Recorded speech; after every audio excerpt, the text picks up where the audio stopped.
Weekend twogera ku okulaba ebitalabika. This week we are looking at seeing the invisible. Tulimba Kolinse ekyokubiri essula ya 4:18. We are in 2 Corinthians 4 verse 18.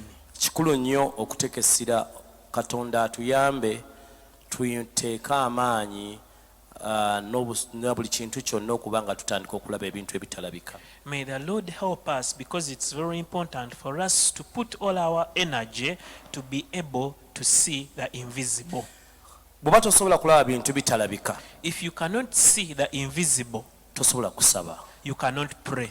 Kuba ne Katonda agwa mu bitalabika teweekanze eki. Because even God falls under the invisible. Kati bw'oba osaba oba oyogera eri ebitalabika bikole ebirabika. And when you're praying, you are talking to the invisible to do what is visible. So bwe tuba tetulina busobozi bulaba bitalabika n'okusaba tukuveeko. If we do not have the ability to see the invisible, let's also leave prayer alone. Kubanga okusaba kufuuka kweyogeza. Because then prayer will become just a talk. Kuba ndowoozamu ng'olwaleero mutabani wange mulwadde saasobodde kusaba na family beebaseleeti, so nze nazo okusaba nasabye nzekka. So I imagine today my son was sick, so I couldn't pray with them. They slept late, so I prayed alone. So badde mudiro nga nsaba ku makya. So I was in the sitting room praying in the Ninga morning, nzekka. but I was alone. Manyi mbe abangi owuliranga kati abasaba. So when you are many praying, you feel like, yes, you are praying. Naye bw'obeera wekka owulira n'ogaana tetubanga tuli mu bintu bya kweyogeza. But when you are alone, that is when you can start imagining that could be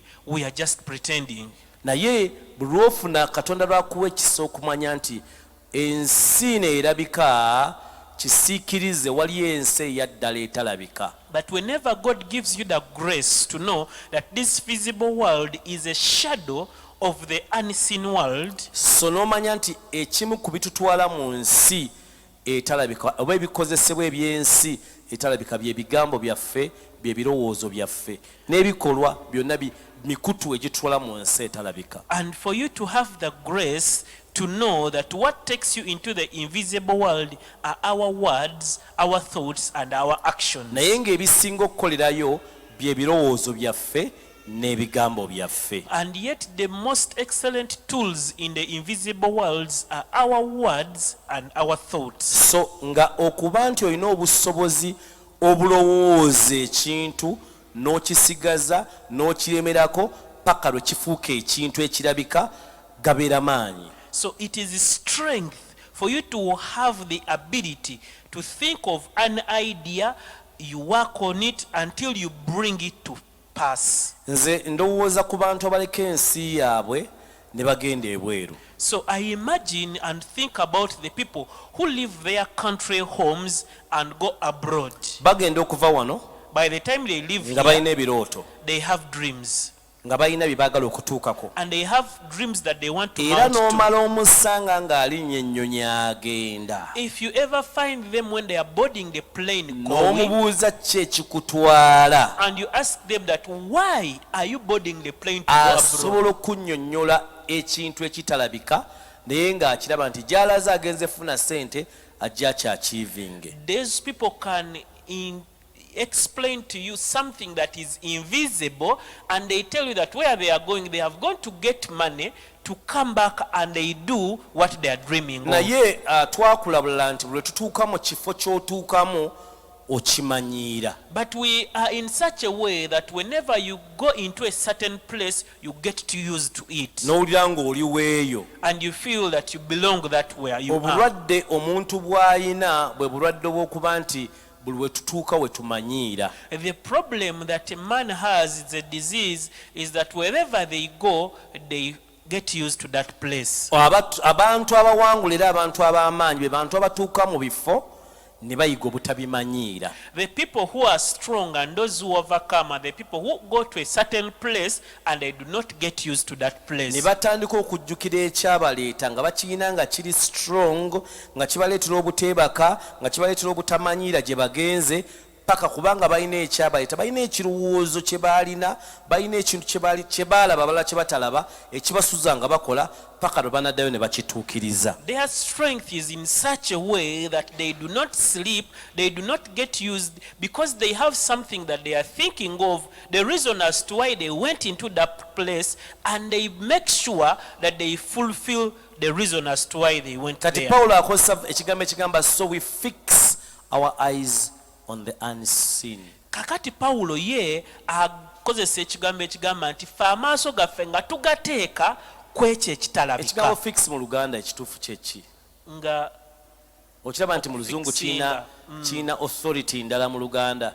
Nga amaaso gaffe. Bible ekozesa ekigambo fixing, in other words ebintu ebituleetera okudriftinga ebitujja ku mulama ebireeta distraction ne bitujjako kye idea gye twalina, original idea gye twalina nga tutandika bye twatandika bingi nnyo. So there are very many things that can drift us away from the original idea that we have. Kati omuntu ayinza okutuuka mu kifo kyagenzeemu. So man can reach in a certain place where they were, they have gone to, n'atakimanyiira and they do not get used to that naye place, n'ayiga empisa abaliyo ze bakola. but they learn how to behave like the people they found abaliyo there. baspendinga, The people there spend, abaliyo bye bakola n'obiyiga era osigala nga omulamu ogwakutwala ogusudde. so if you learn to do what those people that you found there do, it also remains that you've drifted away from the original intent why you went there. Kubanga kateete gyonna gye wava okujja wano Katonda alina ebigendererwa lwaki yakuleeta wano.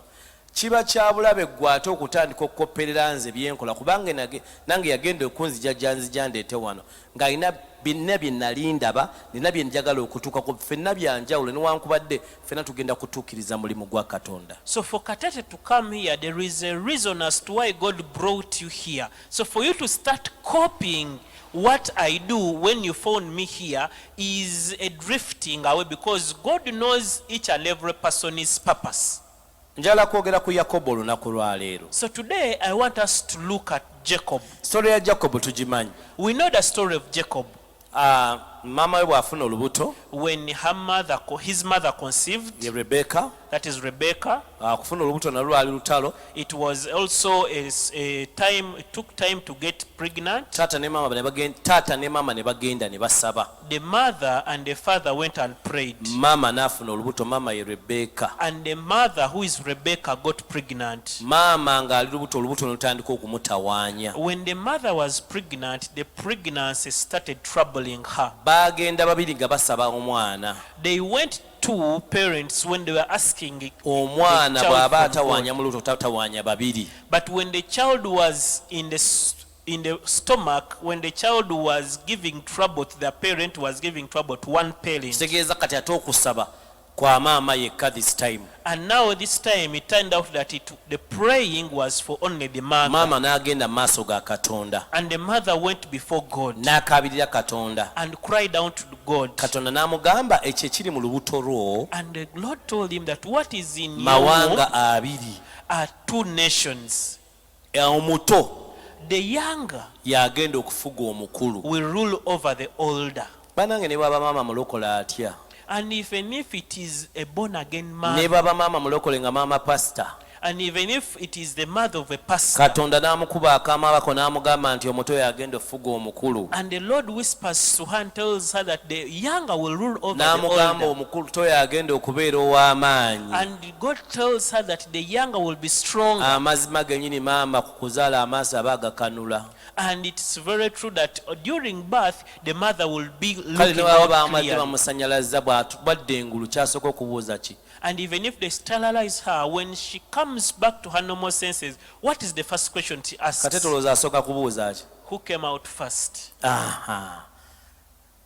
Kati era bwe kityo bwe kyali bayibuli tekinnyonnyola. And the Bible does not explain it. Bayibuli etulaga nti Isaac n'ayagala nnyo Esau firstborn. And the Bible shows that Isaac loved Esau, who was the firstborn. Rebecca n'ayagala nnyo Jacob secondborn. And Rebecca loved so much Jacob, who is the secondborn. Bible ina byetakunnyonnyola ng'emanyi nti olina omutwe gujja lowooza, si decoration. There are some things that the Bible does not explain because they know that you have a head that is not a decoration, you'll think it through. Kakyo tokirowoozezza kati kateete. I really thought Nagenze maaso ga Mukama n'osaba Katonda n'akugamba nti omuto yagenda okufuga omukulu, omuto yagenda okubeera ow'amaanyi. In other words, ekisuubizo kye nawa Ibulayimu ekiri ku bbaawo Isaaka kigenda genda ku muto. Kati maama yakitegedde, taata takikola ki? Takimanyi. N'agamba era omuto agenda kuvaamu eggwanga eddene, omukulu ajja kuvaamu naye eggwanga lijja kuba ddene, naye lijja okuweereza eggwanga ly'omuto. Maama bw'azaala aliwa gwe yeesembereza gw'abeera naye nnyo omuto. Y'ensonga lwaki ali nnyo mufumbiro. Yes. So Jacob, Esau n'agenda ayiga one day. So one time Esau went and hunted. Kwolwo Katonda ndowooza bye yayiganga nga byongera kweyongerayo. And could be that day whenever he tried to hunt, even whatever he was hunting was going Agenda okudda further. waka ng'enjala emuluma. So by the time he came back home, he was hungry. Taata ng'ali mu season eyakukka wansi, obwavu nga butandise okuyingira mu maka. And the father was in a season of low income because could be poverty Oba was coming. weebuuza Jacob amagezi yagajjawa?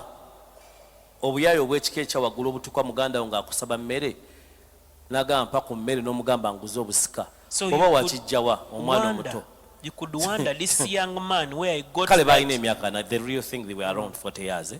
Naye kale ojjawo obuyaayo obutuuka obugamba muganda wo okuweena emmere nguze obusika, oba wakijjawa? Era nteeka okuba nga waliwo yakikugamba. Muganda we enjala emuluma, emmere ogirina gwe tekuluma wakkuse n'okukkuta. Kitegeeza buli lunaku ogimutega n'omugimutega tomukwasa nga bukwasa. Kati ku luno lw'omukwasizza lwagisabye n'omugamba nguze obusika abo, era ne language yanguza ugijjawa. So the story, there is a lot of things about Rebecca. We shall really study on Rebecca, olabe Rebecca naye bwe yali afaanana. Anyway, Jacob n'agula, teyabba, n'agula obusika bwani bwa mukulu we. Naye mukulu we yali amaze okulaba olwo ne taata muki mwavu. Sina kyengenda kusikira. Chapter eddako taata n'agaggawala nnyo. Chapter eziddako maama n'ajja n'agamba Jacob n'agamba mu chapter eyo Esau n'awasa omukazi ow'omu kitundu ekyo. Rebecca era nga bamanyi obugezigezi bwe n'ajja n'agamba Jacob, yalengera Esau nga yagala kuttaani Jacob. N'ajja n'agamba Jacob, n'amugamba n'agamba Isaac, Jacob tumujje wano naye agenda kuwasa abawala ba wano ngaani nga Esau. Tumujje wano agende wa brother wange Labani. Obitegeera kati story ogiraba. Kati njagadde kulaga Jacob engeri gy'avaawo. Katusome chapter 32 verse 10. Genesis. Okay.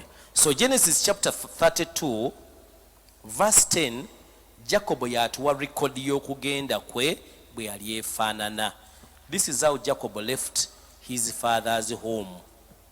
Njogera nno okukulaba ebitalabika. Jacob bw'ati bw'aleka amaka ga kitaawe. Tuli mu Liberyeberye essuula ya 3:10. 32 Yali awa report. I am not worthy of the list of the masses and of the truth which you have shown your servant. Agamba Katonda. Sisaanira newankubadde akatono mu kusaasira kwonna n'amazima gonna bye wajjiriranga omuddu wo. For I crossed over this Jordan kubanga nawunguka Yoludaani guno with a staff, nga nina muggo, and now I have become two companies. nga nina muggo gwokka, ne kaakano nfuuse ebibiina bibiri.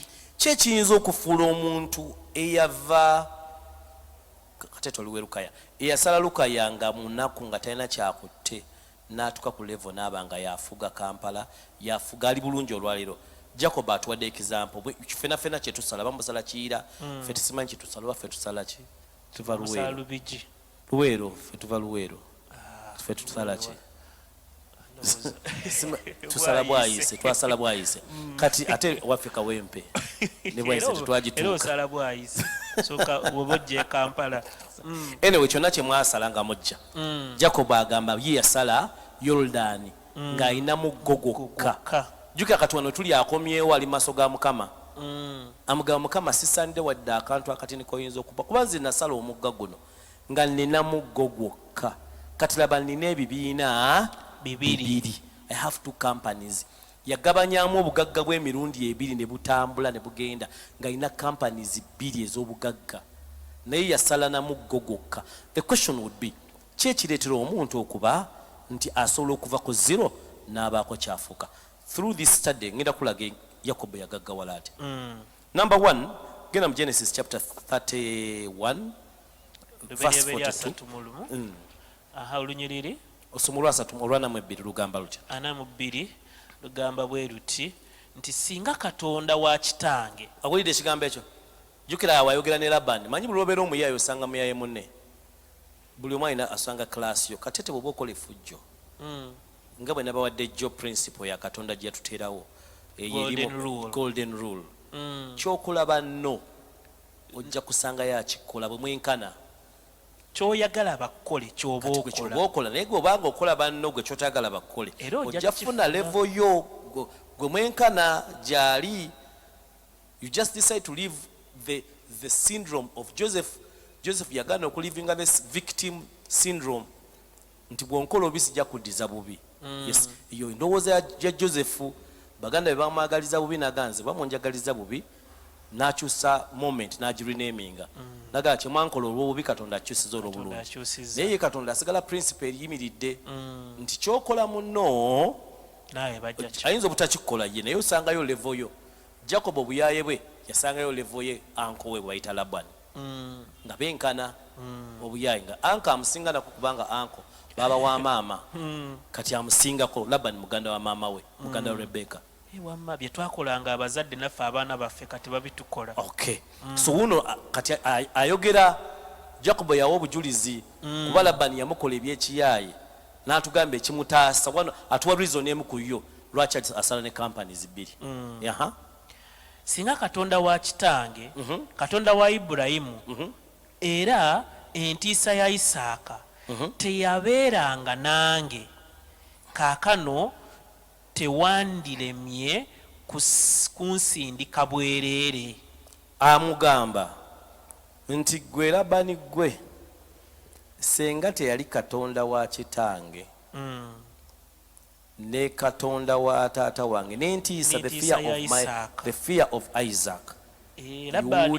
Agamba Labani you would have sent me away empty handed. You would have sent me away empty handed. Principle emwe tujatulaga yamuyamba okuba nti yasobola okuba nti afuna newankubadde gwe yali akolera yali muyaaye okuba nti osobola okujja ku muyaaye ebintu yalina kye bayita Katonda. Yalaba Katonda mu strange land. Kuba just imagine ogenda kuwasa Rachel. Manyi okusasula omukazi omulungi si kizibu. Myaka 7 janguwa. Kituufu. Nene weekanga ng'osasulidde the ugly sister. Ne bakuwamu omulala ne bakuwanyisaamu. Wotasobola na kukolera mwezi gumu. Baba namugamba nti kale leya wuno tumukuwadde kola mwezi 2. Yandibadde nnyingi takola. Naye kanga ng'omusanvu yakolera leya. Bayibuli ekugamba nti ne bamugamba akole omusanvu omulala ogwa Rachel ne gibanga egitali myaka 7. You read that story ojja giraba. Buli lwofuna ekintu ekimotivatinga bw'oba okikolerera the time ebeera ntono.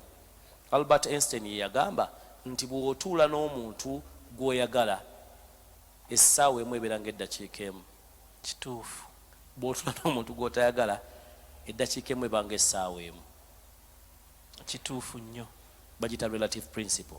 So in other words kiki nkugamba nti wanaatulaga nti okuba nti Katonda yaleeta Katonda mu environment eno newankubadde environment yali mbi yasobola okuleeta Katonda atalabika mu environment eyo emu ku nnono ezamuyamba naye njagala kwogera ku ideas. Atuuka ekiseera n'akwata ebintu bye n'ayagala aviire Labani n'amutaayiza. Yamusanga agenda n'amukwata kati story wenjagala olabe yakola ki chapter 31 from verse 28 31 from tulabe from verse 27 kiki ekikuddusa ekyama ng'onkisa ng'ogenda n'otambuulira ndyoke nkusiibule ne kinyumu n'ennyimba n'ebitaasa n'ennanga ku bye Labani bye yali ategeeza ebyo bye yali agenda mukolera pate ng'amusibula ne yali adduse ekiro ng'akoye obyayi bwa kojjaawe n'amutayiza n'amusanga ng'adduka kati wulira story n'otaŋŋanya kunywegera batabani bange ne bawala bange kaakano okoze kya busirusiru kiri mu buyinza bw'omukono gwange okukola obubi naye Katonda wa kitammwe yayogedde nange ekiro nti weekuume oleme okwogera ne Yakobo newankubadde ebirungi newankubadde ebibi ne kaakano oyagala nnyo okugenda kubanga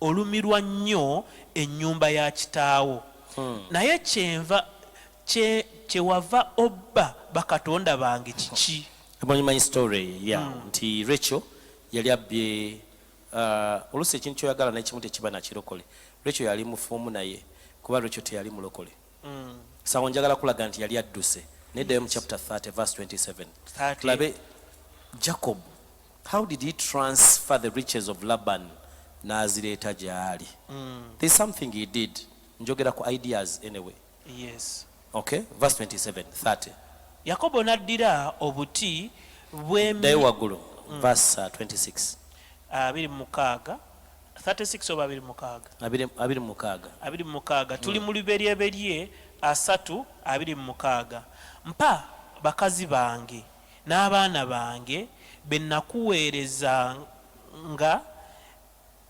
nti jukira kati mu Luganda olina okumanya story olyoka obitegeere amugamba nti nakuweereza jukira you worked for 20 years 14 years yakolera bakazi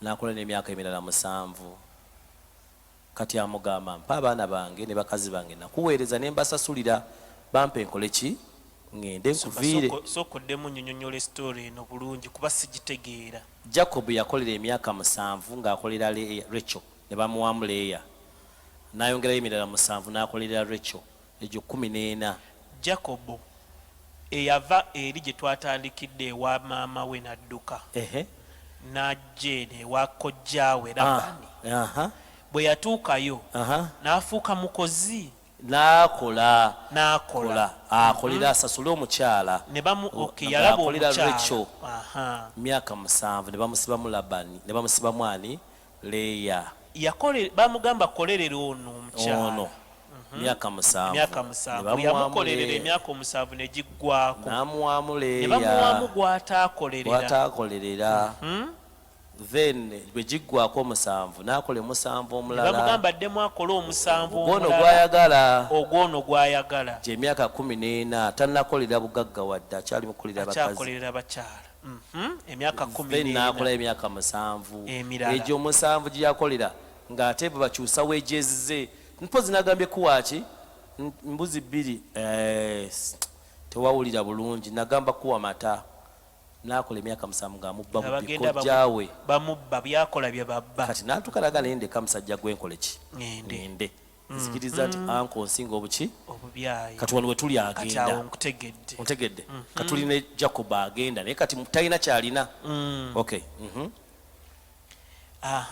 mpa bakazi bange n'abaana bange be nakuweerezanga of whom I served you and let me go neegendere kubanga omanyi okuweereza kwange kwe nakuweerezanga Labani n'amugamba nti kaakano obbanga Laban said to him please stay if you have found favor in your eyes I have learned by experience that the Lord has blessed me because of you soko omanye nti nakugambye mu environment y'omuntu osobola okuleetamu Katonda newankubadde bakubba jakyogeddeyo ne mbagamba nti kikulu nnyo okukola ebintu wadde tebakurewadinga wabeerayo akulaba nona akubba yenyini akimanyi nti ali blessed because of kubanga gwe akimanyi nti when you depart the blessing is going with you. Neffe kitutawaanya twagala mangu okuvaayo nga tebanaba nakutujjayo. Abantu bakimanyi nti you're different Kateete. People see your reward, people see your sacrifice, people see your commitment, people see your dedication. Nesi bonna nti bajjagira kuba Katonda takuyisa eri bantu bonna. Toli Almighty God. Katonda yali olaba ne Katonda bamu bamugoba. Kati gwani akulowooza nti bonna bagenda ku acceptinga. Nga kanveewo bakirabe. Tonnatuuka. Tonnatuuka. Presence yo n'absence yo bifaanagana. Kyonna kyonna kyenkola waliwo abeera. Waliwo alaba. There is someone who's watching and is lumu agenda kwogerako. Omutwakiraba ku David servant n'avaayo n'agamba waliyo omuvubuka. N'ayogera qualities z'alina. N'agamba is a skillful player, is a man of valor, is a man of war, prudent in speech. N'agamba nti is handsome and the Lord is with him. The same story Labani ajogera. Agamba by experience I've seen that I'm becoming rich because of you. Nenga atabadde amubba nenga akimanyi nti akulaakulana because of him. Labani n'amugamba nti kaakano ndabye obanga ndabye ekisa mu maaso go beera wano kubanga nfumiitiriza nga Mukama yampa omukisa ku bubwo. Okitegedde? Naye yakitegeera. So olunyiriro lw'okumeka olw'abiri Labani yayogera. N'ayogera nti nsalira empeera yo nange naagiwanga. Obulire blank check. Kati mbuulira ky'oyagala. Kyenagambye nti waliyo olunaku olutuuka nga tomanyi na kyakuddako n'oswalira awo. N'ayogera nti nsalira empeera yo nange naagiwanga. This time bamugambye ntegedde by experience I'm blessed because of you. Kati oyagala nkuwa ekigo oba oyogera kyo okusigaza nkusasula emmeka. Katete ozitowa mmeka because people don't even know their value. Chola fa banyi value yafe betwogera ate mulaba malala. Because I know my worth. Mulimu space ze ngamba bompita Katete olina byongamba nkole nega tojja kusobola kunsasula kakolere bwerere. Because I know my worth. I've been working on it for a long time. I know the time I spend before God. I know the time I spend in the Bible. I know the time I pray. I know the dedication and the time I give myself. Oba webase zeba ntunula. I've invested in myself for a long time. So kujja nomboza what is my worth nga sijimanyi. Kati bwe njikugamba where you put the Christian thing and the religion. Mwana alina amalala please. Apple gye bagitunda sije batunda omuyembe. I mean sije batunda ennyanya. Byonna bya round, byonna bya red. Biri babiteeka mu box buli kimu babipakira omwo kino buli kimu bakiwaka compartment kaakyo. Biri bakuwaayo 10 ne bakuwanya kino 10 bakuweemu. Byonna bya red ate byonna osalawo mu market what are you? It's the question gye babuuza. In due process kiki weekolamu ki? It's the question gye babuuza. What are you doing? What are you becoming in process? What should we expect after 10 years Katete? Sawa eno oli mu kipakita batya kirombe sawa eno oli mu tanuulu. What should we expect? Bloka ya bomba, bloka ya taka, bloka ekonye. What should we expect? The effort you're putting in, the commitment you're putting in, the reading of the Bible you're putting in, the prayer you're putting in, the service, the sacrifices. Zotekam, what are you expecting? Question niyeja. One day genda kutukako. Bakubuze Katete bayinza butajjange izo butajjange eno. But the environment will ask such a question. Bagamenti bannange omulimu gwo Katete yagusobola. Fenga tulowooza you have been putting in sacrifice. Kumbe badde ku eye service ebyekirokole betukola. Balokole bagala nnyo balabanga bakola. Nkola mu baana I know what I'm talking about. Yes. Nayo nawe wabeerayo ko waddukayo. Naye twakomawo n'omukyala. Mwadda. Twakomawo mu baana n'omukyala. Kuba gye twatandikira story yaffe gyetandikira. Anyway kugamba ki nti bw'okola mu baana wakuwa privilege wakuyigiriza okubeera wansi because abaana tebamanyi byakusuutiriza. Wano bw'okola wali ku gate oba mu toilet abantu bajja ne bakuwaana. Mukama bannange mwebale kwetoowaza nga mukoledde Mukama. Obwana bulabanga obutawaanya obulwisa bwagala genda kuzannya oteekawo byakusomesa oba wakatandika okusomesa ne bugamba tumala ddi nga tonaba nakutandika bugamba tumala ddi. So in other words mulimu ebifo Katonda gy'ateeka nga bihambolinga nga bikuyigiriza okubeerako wansi. But the time will come one day and you will stand before people and God wants to reward you. Akubuuza oli wa mmeka? Those are big questions that we know okwebuuza. We should be thinking. Abantu tuli babbi. Gwe toba boda toyagala okumuwa ebbiri awe 15,000. Yatandikira ku 10,000. But you should know your price. Not only knowing your price, so no kumanya akatale mu product yo mwebeera. Nga mulimu obutale mwe bakuteeka n'ogamba kati kano mwe temulina sente zinsasula ngenda bakolera bwereere katase. Because they don't have the price. Bajja kwewana nti bakuwadde nga nekibakuwadde tekina kyekikola. So nobagamba mwe muli babwereere. You understand what I'm saying? It's the question they're asking him here. Ogera kulaba omusajja amanyi kyayagala. All these years he has been, first of all, omujjukire nti abaida mu maaso ga Mukama. So he knows his worth. At least akuwa ebyobwerere naye notamubba. Mulya byaddamu. Jacob.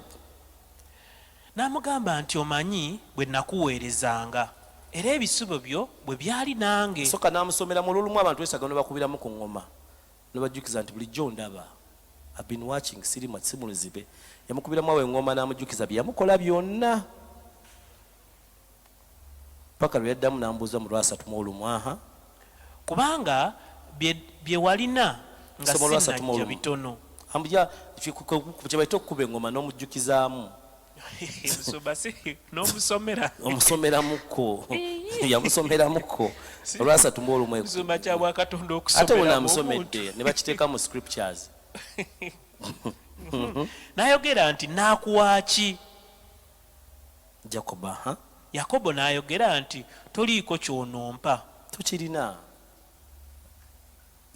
Segament market ezimu zinza n'okukwefula zaagala kusasula naye nga zaagala kwerabisa na kweraga nti bakusasulira. Weyongereyo. N'amuwa proposal. Toliiko kyonompa. Bw'oli nkolera kino n'alundanga nate ekisibo kyo. Buli ekigambo ayina plan. N'akikuumanga. Agenda mukuwa plan agirina. Kati ffe tuddamu kukaba ntuzibiriza amaaso instead of watching what is the next. Senga Katonda ajja n'olwaleero n'akubuuza Richard oyagala ki? Oddamu ki? Kateete oyagala ki? Okimanyi nti mayindi eyinza n'okuzikira. Era ezikiddemu awo katono mbadde njirowooza ne ngaawo bakati mugamba ki? Moment ejja mu bulamu buli omu agifuna. Just imagine the Almighty God alisensi yonna azze mu kadomaini kakatini ka space kaako to ask you what do you want. Waliwo omusajja ali awo sagala kugeranya naye Kabaka yajja Muteesa 1 yajja waggulu awo ku kipipa wagwe Makerere.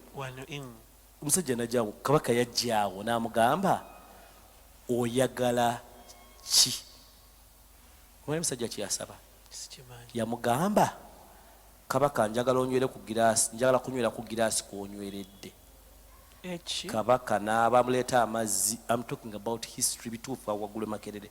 N'anywa ku giraasi n'amuwa n'anywako paka leero akyali awo. Nga ensi yonna yali ya Buganda nga Kabaka asologa nkuwadde egundi. Amasannyalaze ge tulina mu Uganda, musajja Muganda yagenda e Bungereza, Queen n'abuuza Buganda ngikolere ki? Omusajja n'agamba Queen tuwa amasannyalaze. Genda ku ofisi za umeme olabe ekibumbe ekiriwo ky'omusajja Muganda ali awo. N'amugamba tuzimbire daamu tuwa amasannyalaze. Yakomawo bamuvuma. Owen Falls Dam bwe tugifuna. Proposal ki gy'olina mu bwongo obwo? Step kyeddako. Chicho bulijjo okola okeera kola ozuko tukabira omwala bwambonyabonya. Chicho Katonda bwalijjo olunaku lumu ogenda mugamba ki?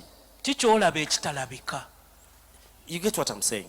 Katonda bwalijjo olunaku lumu. Mukama wange mutte. Ambonyabonya nange mubonyeebonyeemu kaalabe. Ogenda funa ki in the end? naye aboneebonemu kalabe nti ensi si nnyangu. Abaana bo, how does it mount to your children? Kikyukyasa account yo ebaddeko 0 kyongerako namba kiku 0 z'obadde olina ennyingi ku account yo. Ate ndabyemu nga kingobya na ku mulimu kuba bw'afa ate nange mba sikyalina mulimu. Tulina okulowooza okusukkuluma ku bye tulaba. Olwaleero ng'okola njagala omanye nti this is not the end of life. Olwaleero ng'ostrugglinga mu bufumbo obwo, this is not the end of life. Olwaleero ng'olina struggles z'oyitamu, those are just struggles. It's just a process to the event Katonda gy'ayagala okutwalako. You're just getting skills, you're just getting experience. Oli mu kufuna ebintu ebigenda okuyamba ng'otuuse mu kiki oleme omanye abaawansi obe nga naawe obafaako. So process olunaku lutuuse lwe bagamba nti by'obadde okola tubisiimye tukuwe eki. And the universe will say that one day. Ate ng'otandika kugamba nti kabaka nange nywere ku kikopo k'onyweredde. Ne girasi simanyi oba ekyaliwo kabaka kwe yanywera. Wale waggulu sitanye okwogera bintu byakuteebereza. Okulaba ekintu ekitalabika. Ffe tutunuulira birabika balabe nga nange naginywereddeko. Guy n'asaba proposal. N'asaba ki? Proposal. N'ayita leero mu kisibo kyo kyonna nga nzijjamu buli ey'obugajjigaji. Spotted and speckled. N'ey'ebitanga. Na buli nzirugavu mu ndiga. N'ez'ebitanga n'ez'obugajjigaji mu mbuzi. Era yeenaabanga empeera yange. Can you imagine? Agimanyi clearly. Abadde agenze ng'abirese. Naye bamubuuza kale kati bw'oba osigala tukuwaaki. Naga mu mbuzi zonna eziriwo n'endiga. Tugende nga nnondamu eziri speckled, eziri spotted, nalonda ne kale endala. N'enzirugavu. N'enzirugavu. That is my way. Ezisigadde zizo zino ze zange. Soma story. Bwe butyo. So my righteousness will answer for me in the time to come. Bwe butyo obutuukirivu bwange bulimpolereza oluvannyuma. Eky'omumutima kikomyewo ekyajjo. Integrity and skill. Skill eri nti amanyi kyeyeetaaga, amanyi the potential ezazaalonze. Amanyi ez'ebitanga kye zikola. Oba yakimanya bumanya kye zikola, oba zinaasobola okwawukana obulungi mubi. Kuba wetweyongerayo alina plan. Ojja giraba weeri awo wansi, simanyi obudde bukyaliko, obudde buweddeko. Anyway, tusome mu mangu. And Laban said 34. Laban n'ayogera nti laba nandyagadde kibeere ekigambo ekyo bwe kiri. And Laban said, oh, that it were according to you. Go byogedde! Exclamation mark ogirabye. Go byeyogeredde. Which means kyeyalonda kyali kyangu okugaba. Naye nga ye alaba waliwo kyalaba ekitalabika. Gwe nga bw'olaba ogenda kyejjako mangu naye nga ye alabye beyond ky'olaba. Oli najja n'agula ekisenyi n'asirika. Kaguzeewo kyawo mazzi meereere. Verse 35.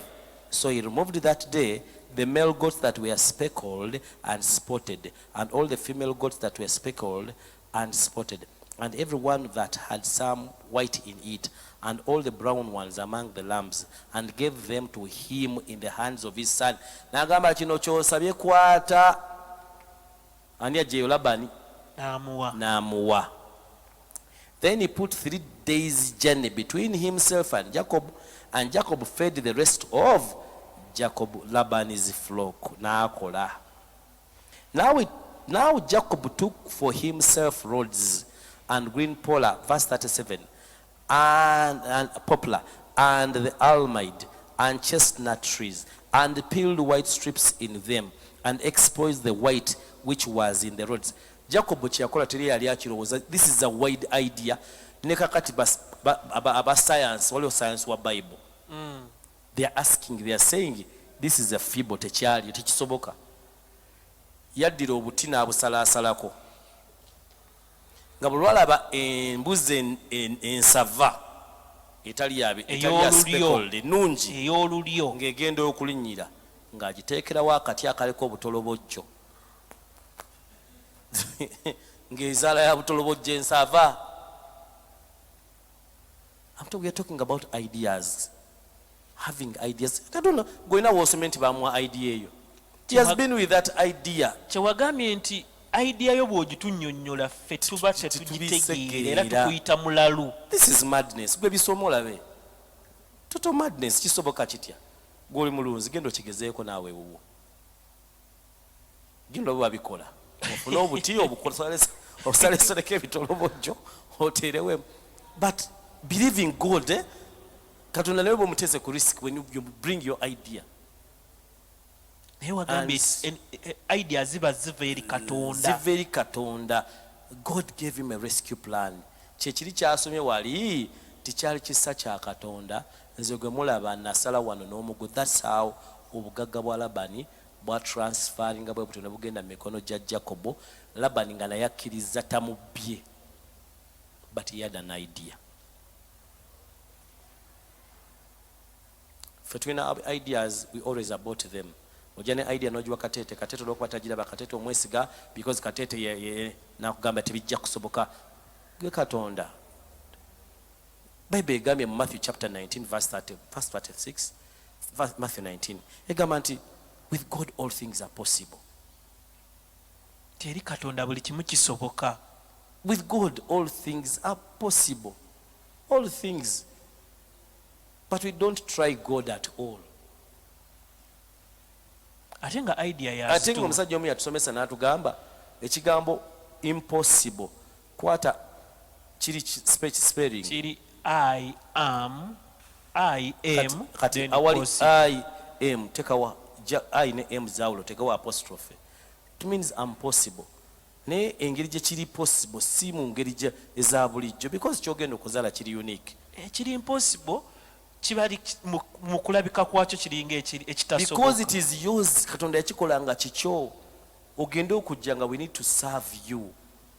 Nga twewuunya engeri gye wakikolamu. Nze okutandika okusoma Bible ku level kwengisomera Mutebi oli wasako yampa gundi yampa ka software. Nendaba gayinga ajjonjola Bible mu ngeri etegeerekeka nga anyumisa Bible ng'oyinza n'ogisoma emyezi mu mwaka emirundi nga 6. He made the Bible very simple for me. Naye yabimpa manyi bwe yaŋŋamba. Tenisi bino bintu byo. Omulala yampa ekintu ekyantwala ku level endala bigenze bi escalade nga sibeerabira. Bamuyita Ronald Kateete yali yakajja ne ku church wano. Nanga ndo musumba nasanze ebintu ebirabika ebikolera n'abiteeka ku namuwa hard disk. Namuwa disk namuwaki kwe yabinteera Kateete. Yali laptop. Yali laptop. N'abinteerako. Nensangako omusajja ogwo mu biyampa ebingi yampa bubi kwata agantu agajja kukolera nga mulimu ogwo skyrocketed my thinking yakyusa okulowooza kwange mubyewangabira naye nakusanga oyina idea wansanga nalina kye nali nnoonya naye nga sikirina. Gwe nojja nompa ebintu bino bintu biyinza okukolera byonna byewampa tebyangu mwavaamu akantu aka kakyusa okulowooza kwange from that day. Mutebi nakwata ebinaabimpa nangamba gana agantu gayinza okukolera nga kuliko omusajja okwaliko babiri in fact nga sidde ejjudde. I had to go through that rubbish nendookinga ku kintu that thing kyankyusa okusaba kyakyusa engeri gye ndaba mu Bible. Oli gwe wampa yanjigiriza nti sinda kusanyusa buli omu. I'm not called to everyone. Nenga nafubanga nzija balange temunyigira obulamu bumenya gyovaawo kugibagamba temunyigira ate bavaayo banyiize ate abadde yetondatonda ki. I started saying okay, just live your life so long as tolina golinya ku bigere. Be assertive, tambulira mu line yo so long as tolina golinya ku bigere. Don't be passive, don't be aggressive, be assertive. Abali aggressive bagenda balinyirira bannaabwe. Amanyi nti wabaana alabika bulungi alina kusiga gwe ettaka. Abali aggressive. Abali passive gojja n'olinnyako naga Mukama alabika alina kyaŋŋamba, Mukama alabika alina kyanjigiriza. Abali assertive yagamba eno layini yange, mu layini yange tebanjogeramu, this is my line. Omusajja gwampa yanjigiriza okubeera assertive. oba otegeera kyenkugamba Kutegeera. nti wakati mu kwestiyo ng'onoonya katonda katonda aleeta ebintu bye weetaaga ku buli stage nga to strugglinze just let the world know that I need this ku buli stage gy'otuukako leka kye weetaaga kibe nga kimanyikiddwa nti I need this is what I need unless nga bw'oba tokyetaaga tosobola kutegeera nti gyekiri ate bw'oba tokimanyi ne bakireeta tokimanya kubanga naawe yampa olina gwe wali osinga okwagala gwannemerako ennyo yali asomesa ki kujukiza nti yali asomesa offenses gwe gwe wampa n'ongattirako bali musumba yajadugayi eka gwe tubeerako nenkebera nemulaba nemumalayo nga leka ndabe nekubano my god omutima gwange pupu nenfunamu gwe nayagala he trained me in a way I cannot tell naye naye sizoni ye neekola etya neggwako nenfuna abalala naye bwe kityo bwe kiba musumba mu primary master waffe yabasinga teri master mulala abaana bange balina tica waabwe yabasingira ne sizoni zigenda ziggwako paka university so katonda akkiriza embeera zitubeereko as training processes this man worked for 20 years just imagine 20 years ne bakuwasisa omukazi gw'otayagala nene omukazi naye nga muyayo ekimala ne bamutwala nkubamu akafaananyi nga bakwambaza kadali kasisita kolona gwe babadde bakolera ne mumusibira ne mu kisenge simanyi kye bakola ku buyayi bwa labani badde kubanga lwekyo bamusiba emiguwa tolabikako mu kidaala embaga negenda already banze ngamba yatandika okukola omwaka ogusooka okubikkula ku bagole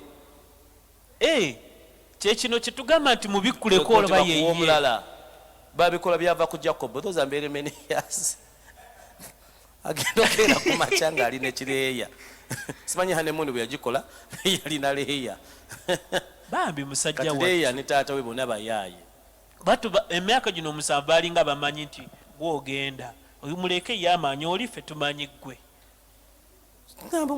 namukyusa on the night naye tekyamutya omuntu taluzinga olina okubanga kuba abantu boogera ebiba givings up lwaki babivuddemu because something tragic happened mukwano gwange nankola ekyo things will happen sigoosoose kaliko wagambye nti fixing your eyes on the unseen this guy knew nti yamala okuweebwa omukisa kitaawe yali amusabidde in fact story ya Jacob story ya Joseph mukwano gwange bamuyita Paul yampeereza ka clip nga guy asomesa story ya Joseph ne guy oli yakyusiza thinking yange ku Joseph. Look, the Bible is not all about Joseph. The Bible is about Jacob.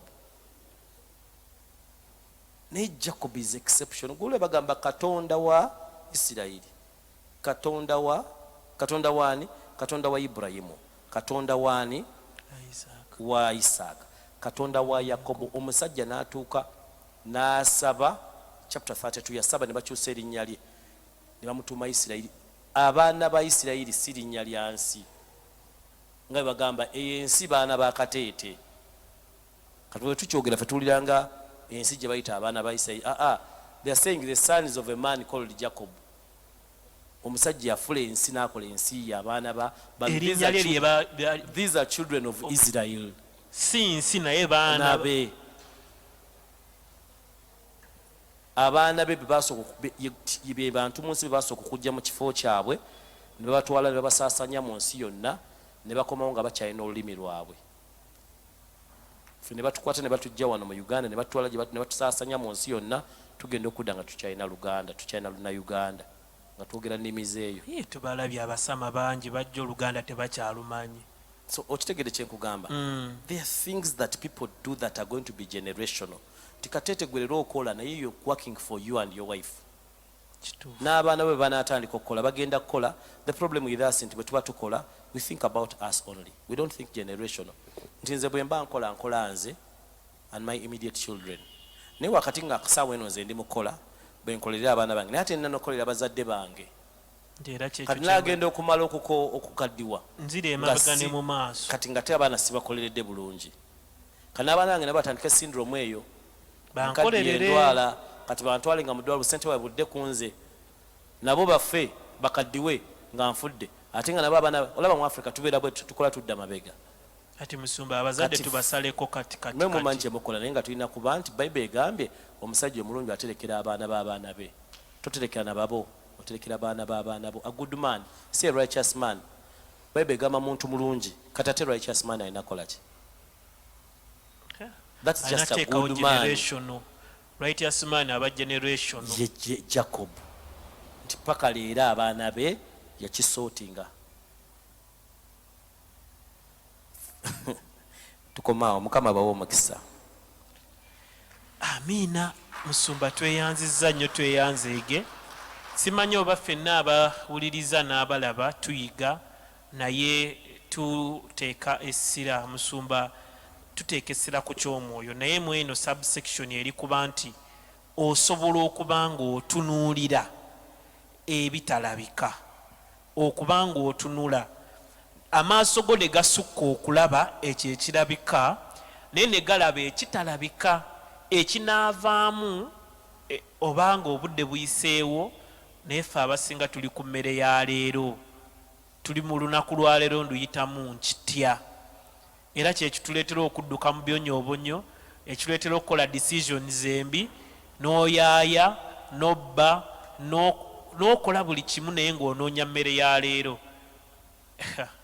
Okutunuulira ebitalabika, naye ng'oba amaaso go gaba galaba birabika. Musumba nfunye idea process eyo ejijja mu kuba nti idea paka okuyita mu bino byonna by'osomesezza paka okugyexecutinga. Nkola nti awo ng'abali ku online namwe muweereze ebibuuzo byammwe, tugenda kukwatayo bitono nnyo. Okay. Tugambe nti Tuje idea wotukidde wano olowooza wakafuna ideas meka? Ziwoza leero zenzijukirako ziringa 3. Okay. Naye ezo ezenzijukirako kati waka implementing meka? Tewali neemu. Kampala gundi si idea. Badde manyi wentukidde wano okuva olwaleero ngamba mu bulamu bwo. Obulamu bwange sizimanyi. Zonna ezo ziraba zozokola. They are lessons to a bigger idea that will be a break even in your life. Zonna zogenda implementing entonotono zikutegeka lumu ogenda kukola idea. Tugambe kateete izilake, ekigambo lake kitegeeza laboring under correct knowledge. Kiddemu Musumba? Laboring under correct knowledge. Labor under you knowledge. Laboring under correct knowledge. Bitubitereze. Laboring under correct knowledge. LUCK. Tikayo yaina lack. No, he has been laboring. In the labor agenda afuna correct knowledge. Naga idea yo jenatandika ya hardware ya gundi ya dry cleaner. Echajigana sakola kino. No funa endala. Noka katika mvuge boda. Idea yo nayo egana. Nogambe buli idea ina kyojigamu. Ogenda okutuka gye tuyita bannange omwana oyo alina omukisa. Breakthrough genda okugifuna senga osoma Microsoft engeri gye yafuukamu okutuuka awo. Yakolako ne company ng'eservinga government data wa traffic. Ng'anoonya data wa traffic asobole babula nti oluguudo olukusaba bweziti lubeera bwe buti, abakola ebitaala byawo mubikole bwe buti, mubisetting bwe buti. Ka idea neetakola nolenga nti eri mu layini ya data. Yes. Eri mu layini y'ebintu byagenda okutuukiriza akole. Katola lobo omusanga n'omweteekako nti oyagala kubeera nga ye. He has gone through many ideas zagenda teeka mu nkola ezitakola. So the process of ideas teriiko nti process 1 soko kirowooze, process 2 saba. Gifune gigezese egaane. Lesson ogiige kyekyo egigaanye ogenda maaso. Gifune. Sometimes you're working for other people abazadde ideas zaabwe. Learn from them. Kuba waliyo omuntu ayagala okuweereza naye nga byenkugambye nti oluusi Katonda agenda kwogera naawe kuyita mu bantu abakuli okumpi. Nze nkugambye Mutebi ewasaka omubuuzanga namugamba n'omugamba nze abantu mbabuli I give them credit. Nogamba Mutebi ejjukira ekintu kiwampa bwe kino bwe kiti nti yeye nani nabifunira mu kikompyuta wano ne ngamba ngenda obiteekamu nga ndaba bintu byo nankyabeerawo opposite nekyaki kubanga wali wa defininga dda ebintu byentambuliramu bamanyi ebintu byo era teyanoonya ggwe. Naffe tutambule nga tudefininga abantu baba bakulaba they can recommend. Kati wenjogera recommendation gojja kulowooza ssente. omusajja kate ka recommendation Elijah yagamba omukazi yamugamba kikyo yagala omukazi yali namugamba nkwogereye wa kabaka omukazi nga yagala mwana naye nga just okwogerera wa kabaka Elijah okwogera it is recommendation mulimu rewards katonda zatuwanga they are not monetary nga just kwogera linnya lyo wano Katete there are people who think nti Katete like mugezi nga gwe olina okwerwa nako be mugezi nanti nga olina okwerwa nako otuukirize expectation yaabwe they expect Katete to be a wise man so you start gap eyo otandika okugifiiringa the ideal Katete ne real Katete aliwo tategeera nnyo Katete ali ideal ategeerera ddala so Katete atategeera nnyo natandika okunoonya processing ntuuka otya kwoli Katete gwe basuubira balona abagenda okunyigirako kubanga balina obusungu bw'okupangisa babupangisa kuba olunaku lujja tuuka bano bagambe Katete yakisobola naye olunaku olwo bwe lunaatuuka Katete nga either akisobola oba nga takisobola but now bali mu assumptions tiyandiba omugezi kyevudde nkoza statement Katete tategeera nnyo kituufu naye Katete ono atategeera nnyo alina okutunula waali olwaleero that is the real Katete ne ideal Katete so wakati wa real Katete ne ideal Katete waliwo ekituli you need to bridge that gap kati ebintu ebibridginga gap eyo prayer kutambula n'abagezi counseling reading the word working implementing execution submission mulimu ebintu bingi commitment faithfulness integrity mulimu ebintu nga bikulu malice teri kintu kyonona destiny nga malice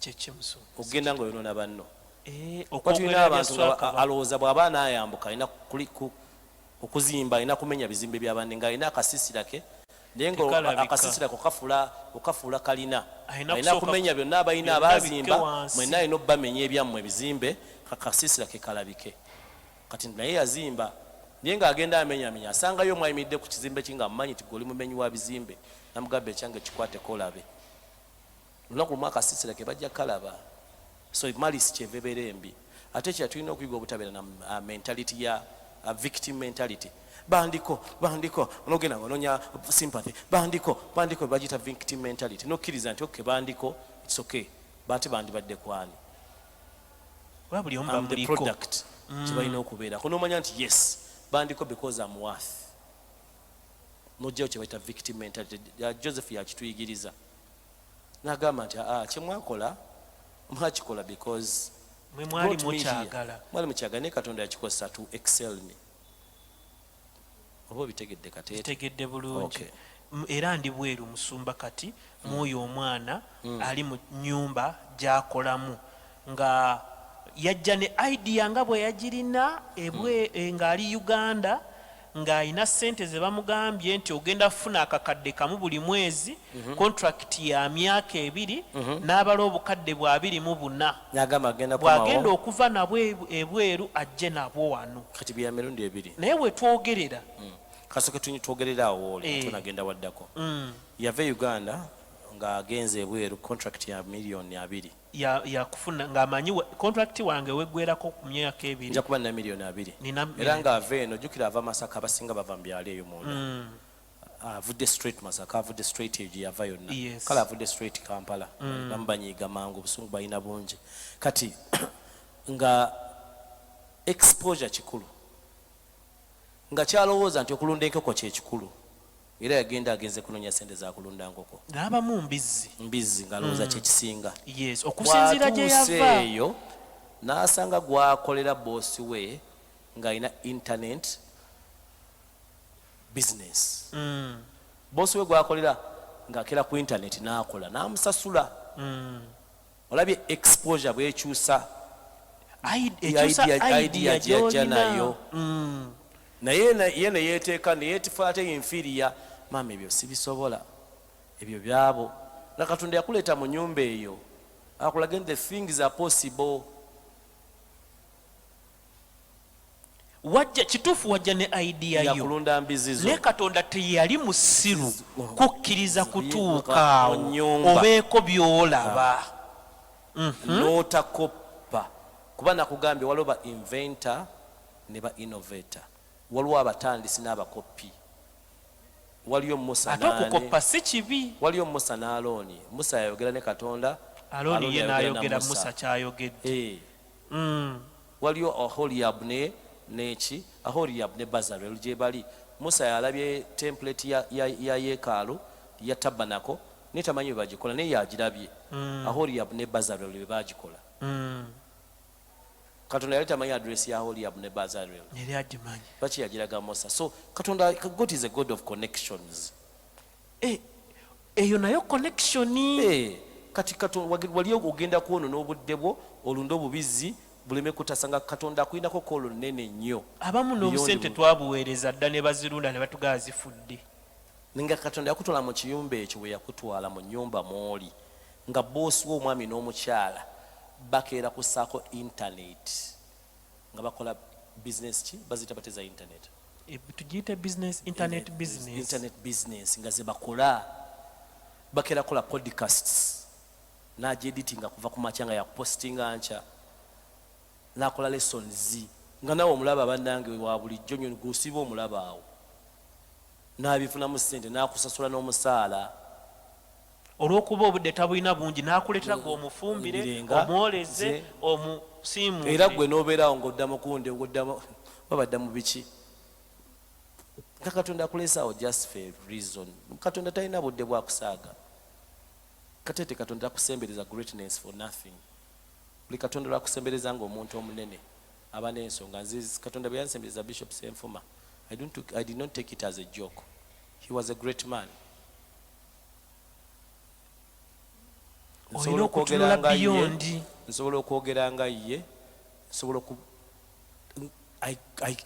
at least bwabanga alina 100% nafunako ka 10% ku ye teyagenda la 10% yange nagifuna at least kale 90 ndigifuna but at least ndikyogerako nti I was close to greatness nabeerako okumpi n'omunene kati Katonda takusembereza greatness just for just kwabeerawo ensonga tutunule tulabe ebitalabika waliwo ensonga lwaki yes go beyond the obvious emanye eno topic musumba bw'ogitandika ebeera topic engeri gyeri nti ekwata nnyo ku bulamu bwaffe ate ekwatira ddala ku ebyo bye tuyitamu na mbadde kuba kati ngenda nakubuuza ku oyo omukozi ali awo byonna bibadde bingi nga ndi mukozi bukozi nga omu agambye awo nti abasinga babbi ekigambo kigambye abasinga ate abataba there is the minority ne Labani yali nze gambye olwaliro ina online class gye nsoma nasasula sente nasasula nsoma na online class gye nsaba nakisanga ku YouTube ngendo gigenda ku bwenti nga yakusasula nga bagala mastercard na mukwano gwange mu America nimugamba nsasulira class esirimba naje nsasulira I'm studying nalaba nga binkolera I'm studying nasasula naye mu Jessica kazi ne bawe bebasomesa but banzijako sente zange ndamuke kuba bebasomesa mbyagala oba kitegeera kyenkugamba kati ababbi gye bali mulimu naffe kale batubba naye nga batubba twagala nga naziwaayo bibanzi babinyumira ninge Jessica musajja na mukazi we ne kati feno bituli wala guli mu nyumba nga bye bakola ffe bye tusasulira kuba many of the things in Middle East abasinga bakola ezo online businesses ogenda okusanga bawarabu osinga bagamba ali Dubai ogenda omukeberako nga ali Dubai gyabeera nga those things is just example ku bintu ebimu omuntu avudde Uganda Katonda n'amusembeza ku greatness ngeri Masaka gye wali Ruwero kanjogera Ruwero yewaffe oleme kunyiiga Ruwero eri gye wali ova wansi eri ewaffe eri ewaffe si wala nnyo naye gye wali ova nga naawe olwaliro oli mu nnyumba nga mwoli Gaya ye head wa oil company mazima nga batula ne banyumyawo nga diiru zonna ziggwerawo mu nnyumba ye nga buli lwakyaza abagenyi musumba eno tobeerayo twakkiriza dde okuwuliriza Katonda abeera ne way out kuba tobyagala tajja kubikulaga be babiyingiramu bw'oba toli willing ku byagala, then katonda tayonona resources. God is not a waster. Bw'osanga muzibe, goyinza okusanga muzibe Katete ng'ofunyemu kutufuna n'osanga muzibe n'omubuuza oyagala ki? Muzibe bamubuuza ate bamubuuza naye katonda akimanyi nti muzibe ayinza okuba amaaso buno obuzibe mwalya mu kusabiriza nga ayagala kumuwa amafuta bantu bamuwenga nnyo, gwe n'omuzibula amaaso agenda atandika okukola, bagambye yaddayo kutula waawo tebaddamu muwa, tebaddamu musitula, yadde omunaaza.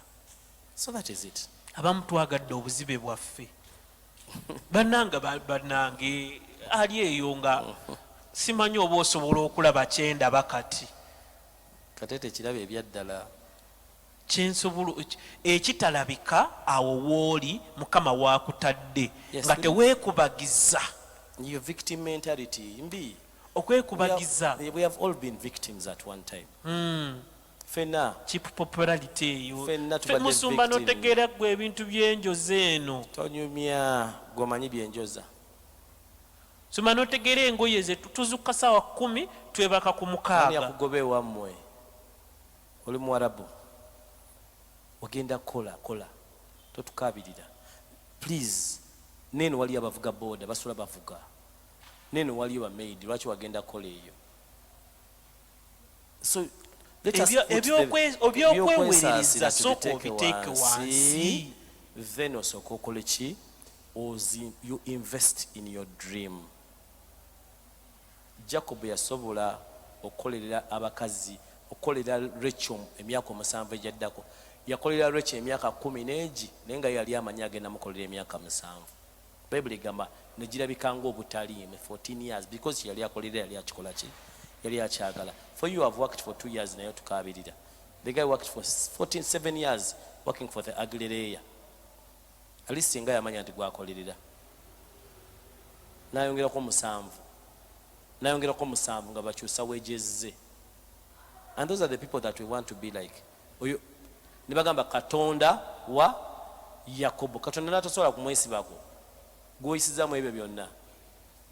Tukwetaaga mu session endala nga ndowooza ya kutujjamu kyejo oba njogere bwe ntyo lwakuba ate era tumanyi okugamba nti oba weewulira naye eno session kubanga nange mbaamu okwewolereza jaamu ate kati ennaku zino amafuta galinnye buto takyagulikako abalandiroodi seminti actually n'abaagala okuzimba seminti wuna ali ku buddeyo kingenda okukola naye ate abasindukirira emmeeme ziri kumpi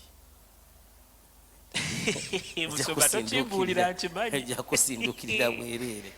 Okwewolereza is no season that is okay. Teriyo olunaku lugenda tuuka bagabe bannaye kaakati buli ayagala okuzimba kano kyekiseera ekyokuzimba. Bazadde baffe baaleka amataka. I'm proud of my late father, the real father. Twaine Naggulu, tuine Naggulu, tuine Kamocha, tuine Boyogerere, tuine Kawempe, tuine Mukyalo, twaine Makerere. Awola baffe tuwali waffe. Ne muzeeyi yafa atugamba sente zaali zaabula. Yayina ebyo byonna yafa ng'ekigambo ekiri ku sente zibuze zirabika. Kyokka era naffe mu sizoni yaffe tugamba sente zikola ki? Zibuze. Teriyo sizoni muntu agamba tize nzikola ki? Zirina. Kwezi entono kwofuna kwotandika okuplaningira the next generation. Kuba teri akutuma kuwasa. Ate sente zikubuza ate owasize oyagala kulaata bwana buletera nnaku. Okuwasa si prerequisite ya bulokole. Katonda togangako bwe muli wasa ne muzaala nga omufuuka abalokole. Okuwasa si buvuna tekigana muntu butawasa tekigana muntu kuyingira ggulu. Kuba n'abanaani gye bali. So oyagala kuteeka bwana mu mizare n'omukazi waako. Ate bamutendera nze muwasa bwafa towasa mulala. Kuba mulimu ebintu nga twetaaga kutereeza mitwe gyaffe. Oyo gwe bakutondera bwafa. Abusumba ebyo byabasingo tubiveeko ebya buli omu agamba owange Katonda yaŋŋambye ono ate n'akyusa ono ate n'akyusa oli.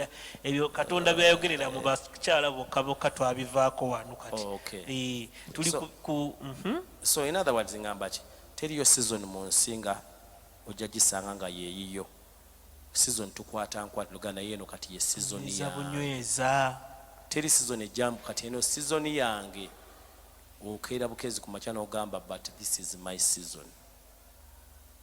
tuve ku bya tomorrow today ogamba bugambe this is my season n'ogicapturinga n'olaba mulimu ebintu ebiri mu ebitalabika okwogera naye nga bituufu. tulina abantu betwasanga mu kyaki leero tubasumba si mu byamalala naye it is showing you nti bwe twajja twali breed y'abaana nga 7 naye twalina enjala endala overnight nga twagyefuga bino byetwegalira ku overnight ana naagigulawo nga overnight sure 31st gendo gyeyo entambi olabe kati you just say that this is my season bwe sikikola teri ajja kikola you capture the moment nogamba bwe sikikola teri ajja kukikola nojjamu nokugamba nti nkikola kundaba nogamba kati nze nkola bukozi for me